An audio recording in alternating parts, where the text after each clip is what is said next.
J'ai été mandaté par le juge d'instruction de Mont-de-Marsan en 2022, après la mise en examen, pour réaliser une enquête, une étude de personnalité la concernant. Cette enquête visant à éclairer l'autorité de justice et les magistrats sur la personnalité de cette femme qui à l'époque était mise en examen et sur non seulement sa personnalité, mais son parcours de vie, ce qui l'a construit, au travers des éléments qui puissent être des épisodes aussi favorables que défavorables et qui pourraient être amenés à expliquer le contenu de la personnalité de cette femme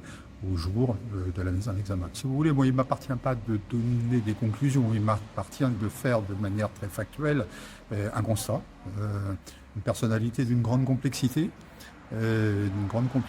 avec une interrogation sous-jacente qui pourrait amener à se questionner sur l'existence de troubles de la personnalité ou de troubles du comportement. Alors au travers de la pratique habituelle